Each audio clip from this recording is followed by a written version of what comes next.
सबसे पहले बायोस्टैट्स की डेफिनेशन आ जाएगी। बायोस्टैट्स की डेफिनेशन क्या होगी कि हमारे पास सबसे पहले एक वाइटल स्टैटिस्टिक्स कह सकते हैं। मतलब स्टैटिस्टिक्स क्या है, सिंपल जो वाइटल इवेंट्स हमारी लाइफ के चल रहे होता है ना, लाइक डेथ हो गई, बर्थ हो गई, मैरिज हो गई, डाइवोर्स, जो हमारे चलते रहते हैं वो वाइटल स्टैटिस्टिक्स हो गई। उसके बाद अगर हम बायोस्टैटिस्टिक्स की डेफिनेशन की बात करें तो ये सिंपल एक बेसिक साइंस है जिसमें हम कोई भी चीज़, फॉर एग्जांपल हम कोई डाटा कलेक्ट कर रहे हैं, उसकी कलेक्शन कर रहे हैं, उसकी एनालिसिस कर रहे हैं, उसको क्वांटिफिकेशन कर रहे हैं, उसके बाद हम उसको इंटरप्रिटेट कर रहे हैं उसके रिजल्ट को, जैसे रिसर्च में होता है। सिंपल ये टॉपिक जो है ना रिसर्च से बहुत ज़्यादा रिलेटेड है।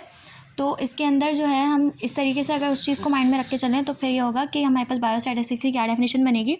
Basic science of collection, analysis, collect किया, फिर उसको एनालाइज किया, फिर उसको क्वांटिफाई किया, फिर उसको इंटरप्रिटेट कर दिया, ठीक है, in relation to the vital events.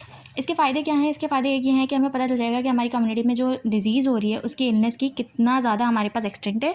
दूसरा कि उसका कॉज क्या बन रहा है। तीसरा कि हम जो है उसका अगर कोई ट्रीटमेंट दे रहे हैं तो वो हमारे पास फ़ायदेमंद हो रहा है या नहीं हो रहा, और हम इसको रिसर्च के पर्पज़ में भी यूज़ कर सकते हैं। सही। उसके बाद आ जाएगा स्टैटिस्टिक्स की डेफिनेशन जो सर ने बताई थी, वो है सिंपल एक description of a sample as for statistics as for sample. अच्छा, स्टैटिस्टिक्स की टाइप होती है, एक होती है डिस्क्रिप्टिव टाइप और एक होती है इन्फरेंशियल टाइप, ठीक है। अब डिस्क्रिप्टिव टाइप ये है कि हम लोग अगर इसको मैं इस डेफिनेशन को दो में स्प्लिट कर दूं कि मैंने क्या किया, मैंने कलेक्ट किया, ठीक है, मैंने उस डाटा को ऑर्गेनाइज़ किया, यहाँ तक का जो स्टेप है मैंने ऑब्जर्व किया, कलेक्ट किया, ऑर्गेनाइज़ किया, यहाँ तक का जो स्टेप है ये क्या हुआ हमारे पास, डिस्क्रिप्टिव। जब मैंने उस चीज़ को कंक्लूड कर लिया, इंटरप्रिटेट कर लिया उस डाटा को, तो वो बन जाएगा इन्फ्रेंशियल। दो टाइप्स का होता है स्टैटिस्टिक्स, ये इस बुक में नहीं है लेकिन वाली बुक में है, ठीक। उसके बाद पैरामीटर क्या होता है, पैरामीटर, अच्छा स्टैटिस्टिक्स यहाँ पे जो डेफिनेशन दी है वो है सिंपल ऑब्जर्वेशन, मतलब एक सिंगल ऑब्जर्वेशन, मतलब अगर 5.6 हाइट है किसी की वो उसकी स्टैटिस्टिक है। अब आ जाओ पैरामीटर। पैरामीटर जो है हम पॉपुलेशन पे लेते हैं, ठीक है। और सैम्पल की क्या डेफिनेशन है, sample is a subset of statistic, ठीक। अच्छा, और इसमें जो सैम्पल की लिखी हुई है वो लिखी हुई है कोई भी एक सिंगल कैरेक्टरिस्टिक ले लो, लाइक हाइट, वेट, कुछ भी ले लो। कांस्टेंट हमें पता है कोई भी फिक्स क्वांटिटी कांस्टेंट होती है, वेरिएबल जो क्वांटिटी बदलती रहती है उसको हम वेरिएबल कहते हैं। उसके बाद डाटा जाता है। डाटा क्या है हमारे पास, किसी भी ऑब्जर्वेशन को कलेक्ट कर लेना डाटा कहलाता है। और डाटा अगर हमारे पास करामत हो जाए, मीनिंगफुल हो जाए, तो हम उसको कहते हैं इन्फॉर्मेशन। सही है। उसके बाद आ जाओ हमारे पास सोर्सेज ऑफ डाटा। डाटा की सोर्सेज जो है ये बहुत सिंपल सी है, मतलब ये ना भी पढ़ो तो चलेगा कि हम पब्लिश पेपर से ले सकते हैं, नादरा से ले सकते हैं, बर्थ सर्टिफिकेट वगैरह से ले सकते हैं। अच्छा, अब इसमें ये वाली चीज़ भी काम की नहीं है लेकिन मैं बता देती हूँ कि सेंसस का डाटा जो होता है हम उसको उसके अंदर जो है डिटेल क्वेश्चन नहीं पूछ सकते, उसके अंदर पॉपुलेशन कोई सिलेक्टेड नहीं होती, जबकि सर्वे के डाटा में उल्टा होता है। ये भी याद रखने वाला नहीं है। अब याद रखने वाली जो चीज़ है वो ये है कि हमारे पास टाइप्स ऑफ डाटा। अच्छा, यहाँ पे इस बुक में जो डाटा का लिखा हुआ है वो थोड़ा डिफरेंट लिखा हुआ है, वो नई बुक में ये है इस तरीके से है कि अगर हम डाटा को देखें तो डाटा जो को हम डिवाइड करें दो में, एक कैटेगोरिकल और हमारे पास एक क्वालिटी जिसको हम क्वालिटेटिव भी कह रहे हैं और दूसरा क्वांटिटेटिव। सिंपल ये याद रख लो, क्वालिटेटिव और क्वांटिटेटिव डाटा, उन दोनों की मज़ीद दो टाइप्स हैं। जो क्वालिटेटिव डाटा है उसका मतलब यही है कि हम किसी चीज़ की क्वालिटी बता रहे हैं। क्वालिटेटिव डाटा के अंदर क्या हुआ, जैसे हम ये बता रहे हैं कि वो मेल है या फीमेल है, या फिर हम लैंग्वेजेस को ले रहे हैं कि अगर मैं किसी से ये सवाल पूछ रही हूँ कि how many languages have you do you speak, ठीक है, कितनी लैंग्वेजेस आप बोल लेते हैं, तो ये क्वालिटी है। उसके बाद ऑर्डिनल अगर इसमें मैं लूँ, ऑर्डिनल के अंदर सिंपल ये होता है जैसे हमने लोगों को डिवाइड कर दिया कि ये अपर क्लास हैं, ये मिडिल क्लास हैं, ये लोअर क्लास हैं। इस तरीके से हमने क्वालिटेटिव डाटा को डिवाइड किया। जबकि क्वान्टिटेटिव डाटा जो होता है वो हमारे पास किस तरीके से डिवाइड होता है, डिस्क्रीट में और कंटिन्यूस में। अब डिस्क्रीट में क्या होगा कि ये समझो कि वेरिएबल एक चीज़ जो होगी ना वो चेंज हो रही होगी और एक चीज़ चेंज नहीं हो रही होगी, क्योंकि हम दो चीज़ों को लेते हैं ना किसी भी चीज़ में। फॉर एग्जांपल मैं ले रही हूँ कि मेरा हार्ट रेट जो है वो अगर for example 75 beats per minute है और एक और इंसान है जिसका हार्ट रेट है 90 बीट पर मिनट, तो पर मिनट वाली जो चीज़ है, मिनट वाला जो एक्स एक्सिस या वाई एक्सिस पे मैं जहाँ भी मिनट को रख रही हूँ वो कांस्टेंट है, जबकि दूसरी चीज़ चेंज हो रही है। अब इसी तरीके से अगर मैं कंटिन्यूस डाटा लूँ तो कंटिन्यूस डाटा में क्या होगा कि दोनों वेरिएबल चेंज हो रहे होते हैं। लाइक मैंने कहा कि इस क्लास में इतने बच्चे हैं। अब क्लास में हो सकता है कि वो कौन सी क्लास हो, क्लास भी डिफरेंट हो सकती है, और हमारे पास हो सकता है वो 1 क्लास हो, 2 क्लास हो, 3 क्लास हो, या फिर हो सकता है कि वो जो है बच्चे भी डिफरेंट हो, उसमें 35 बच्चे हों, किसी में 40 बच्चे हों। तो इस तरीके से ही हमारे पास कंटिन्यूस डाटा आ गया। इसमें एग्जांपल जो है काउंटिंग बीपी की भी हम ले सकते हैं। ब्लड प्रेशर जो होता है वो हर बंदे का अलग अलग होता है। अच्छा, अब उसके बाद आ जाओ कि ये सेंसस वाली एक चीज़ है, मैं बता देती हूँ, पर ये भी इतनी इंपॉर्टेंट नहीं है। जो चीज़ इंपॉर्टेंट है वो ये है कि प्राइमरी डाटा क्या होता है जो हम खुद जाके कलेक्ट करते हैं। सेकेंडरी डाटा ये होता है कि जैसे हम पोस्टमार्टम की रिपोर्ट्स लेते थे, वो कैसे लेते थे कि वो डाटा हमने कलेक्ट नहीं किया हुआ, वो हॉस्पिटल वाले ने कलेक्ट किया हुआ, हमने वो ले लिया। बेस्ट एग्जाम्पल सेंसस, हमें पता है कि नंबर ऑफ पर्सन किसी कम्युनिटी में कितने हैं, वो सेंसस है।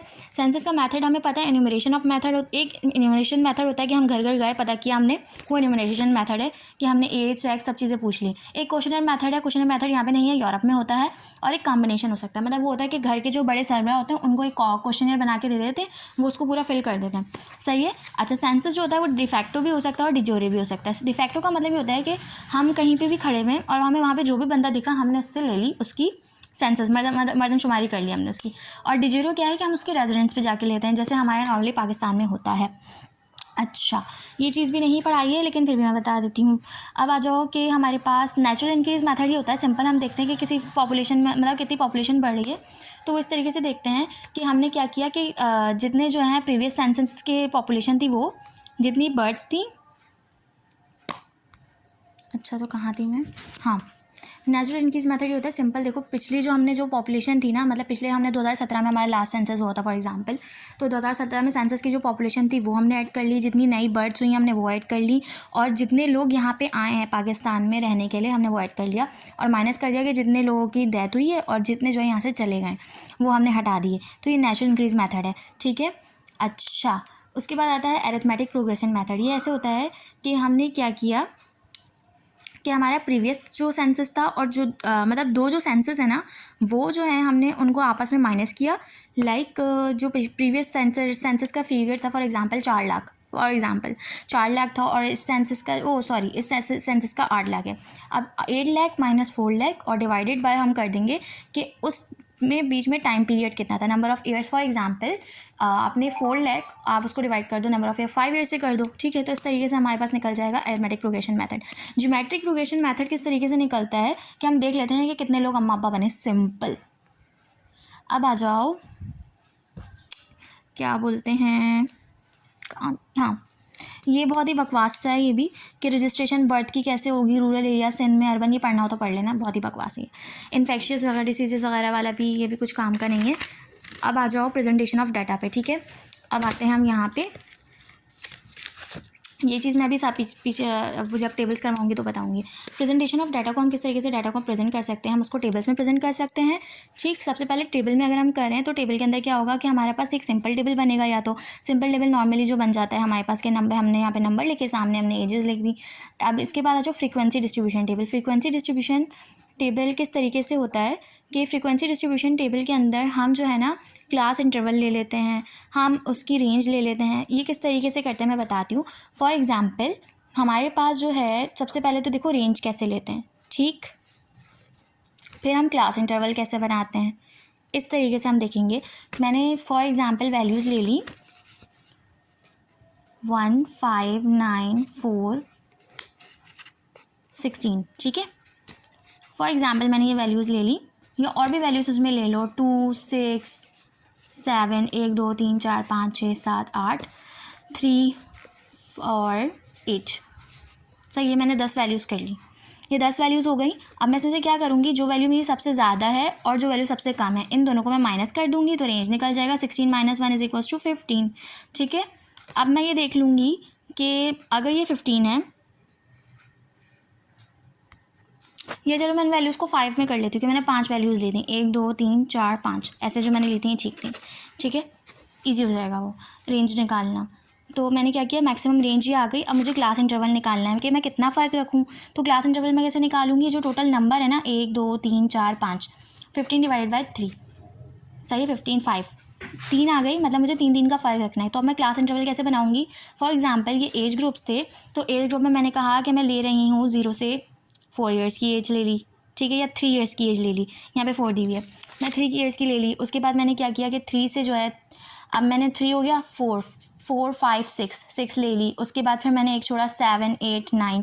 हमें ये पता है कि ये नंबर जहाँ खत्म हो रहा है उससे अगले वाला नंबर हमें क्लास इंटरवल में लेना होता है। ठीक, हमने ये काम कर लिया, ये क्लास इंटरवल निकल गया। रेंज कैसे निकालनी है, मैक्सिमम वैल्यू से मिनिमम वैल्यू को माइनस कर दिया, क्लास इंटरवल आ गया।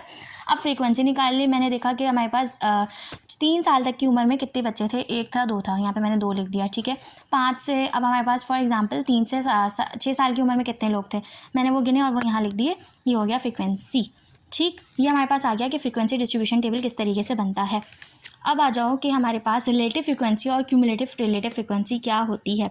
ये क्या होती है कि हमने यही वाला चार्ट बनाया फॉर एग्जांपल कि ये क्लास इंटरवल मैंने निकालना बता दिया, फ्रीक्वेंसी निकालना बना दिया। अब रिलेटिव फ्रीक्वेंसी और क्यूमुलेटिव रिलेटिव फ्रीक्वेंसी बताती हूँ।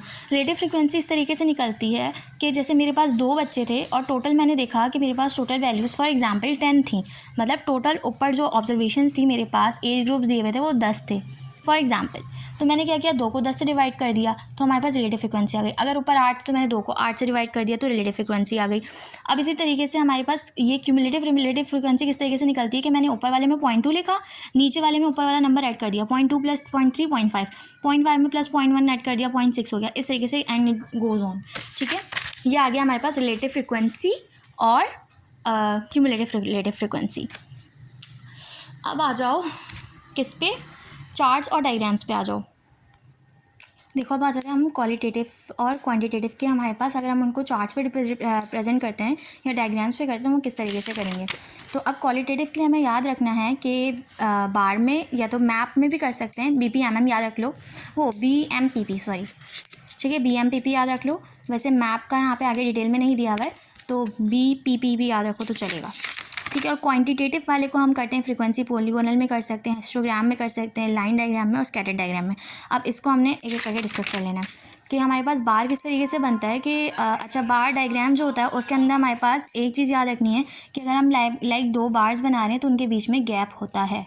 अच्छा, ये फ़र्क है हमारे पास बार का और हिस्टोग्राम का। हिस्टोग्राम में हमारे पास गैप नहीं होता। ठीक, बार किस तरीके का होगा कि बार हमारे पास उसकी भी टाइप्स हैं, उसकी 3 टाइप्स हैं, या तो वो सिंपल होगा या वो मल्टीपल होगा या वो कॉम्पोनेंट होगा। ठीक है, सिंपल बार ये होगा कि मैंने ये वर्टिकल ड्रॉ कर दिया या हॉरिजॉन्टल ड्रॉ कर दिया तो ये हमारे पास सिंपल हो गया। मल्टीपल में मैंने क्या किया, मैंने एक की बजाय 2 वैल्यूज़ ले ली, लाइक यहाँ पे मैंने पॉपुलेशन ले ली, एरिया ले लिया, तो ये मल्टीपल हो गया। अब कॉम्पोनेंट्स किस तरीके से होता है, कॉम्पोनेंट्स में लाइक मैंने ऐसे बार बनाया जिसमें मैंने मेल भी ले लिया, फीमेल भी ले लिया, चाइल्ड भी ले लिया, मतलब बहुत मोर देन 2 ले लिए, तो ये कॉम्पोनेंट बार हो गया। अब आ जाओ पाई डायग्राम। पाई डायग्राम किस तरीके से बनती है कि हम एक सर्कल बनाते हैं, उसके अंदर फिर जो है हम परसेंटेजेस निकालते हैं। लाइक हमारे पास हमारी कंट्री के अंदर जो है वो पुअर ले लो, अपर क्लास ले लो और मिडिल क्लास ले लो। फॉर एग्जांपल हमारे पास हो रही है कि 75% हमारे पास पुअर्स हैं, तो मैंने उनकी परसेंटेज निकाली। ठीक है, कि 75% हमारे पास पुअर हो गए। उसके बाद हमने कहा कि जो है 15% हमारे पास अपर क्लास है और बाकी जो हमारे पास लोअर क्लास है। तो इस तरीके से पाई डायग्राम बन गया। इसके अंदर 6 से ज़्यादा सेंटर्स नहीं होने चाहिए, डाटा परसेंटेज में होना चाहिए। अब आ जाओ पिक्टोग्राम पे। पिक्टोग्राम कैसे है कि मैंने पिक्टोग्राम बच्चों के लिए यूज़ करते हैं या वो लोग जिनको समझ ही नहीं आ रहा होता। अब हमने जैसे उनसे पूछा कि हमें फॉर एग्जांपल कितने बच्चे जिनको एप्पल पसंद है, तो एप्पल हमारे पास इस साइड पे आ गया और नंबर ऑफ़ स्टूडेंट्स जो मुझे मेंशन करने हैं। फॉर एग्जांपल एक क्लास में 10 बच्चे हैं और उसमें से 3 बच्चों को एप्पल पसंद है, तो मैं सामने जो है पिक्चर्स बना दूँगी, 3 एप्पल्स बना दूँगी। तो ये हमारे पास पिक्टोग्राम है। अब आ जाओ क्वान्टिटेटिव डाटा। क्वान्टिटेटिव डाटा को हम प्रेजेंट करेंगे, जो क्या मुसीबत है इससे, क्वांटिटेटिव डाटा जो है वो किस तरीके से करेंगे कि हिस्टोग्राम होगा। हिस्टोग्राम भी बार की तरह ही बनता है, लेकिन वो क्या होगा कि वो हमारे पास पैक्ड होगा। अब फ्रीक्वेंसी में हमारे पास क्या होगा कि हमारे पास क्लास इंटरवल नीचे आ जाएगा, फ्रीक्वेंसी ऊपर आ जाएगी। जो अगर हम डिस्ट्रीब्यूशन टेबल में देखें तो फॉर एग्जांपल 0 से 3 है तो वो नीचे आ जाएगा। इस एज में कितने बच्चे हैं, 2 हैं, तो वो फ्रीक्वेंसी इधर आ जाएगी। फ्रीक्वेंसी पॉलीगोनल क्या है, अब मैंने क्या किया, इसी का मिड पॉइंट लिया हिस्टोग्राम का और वो मिड पॉइंट्स को मैंने मिला दिया। ठीक है, मिड पॉइंट लिया और वो ज्वाइन कर दिए। उसके बाद आ जाओ लाइन डायग्राम पे। लाइन डायग्राम हमने ऐसे ही की कि मतलब ये अगर हम लाइन को ड्रॉ करते हैं तो लाइन और उसके अंदर हमारे पास जहाँ पॉइंट्स बन रहे हैं उनको मिला दें तो लाइन डायग्राम। स्कैटर्ड डायग्राम में क्या होता है कि हमारे पास डिफरेंट वैल्यूज़ आ रही हैं, डिफरेंट जगह पे आ रही हैं। हम उसमें से देखेंगे कौन सी वैल्यूज़ है जिनका कोई लीनियर रिलेशन बन रहा है। ठीक है, तो वो हमारे पास स्कैटर्ड डायग्राम है। क्या मुसीबत है इस कैमरे को। यहाँ तक हो गया आधा चैप्टर, आधे से ज़्यादा चैप्टर कवर।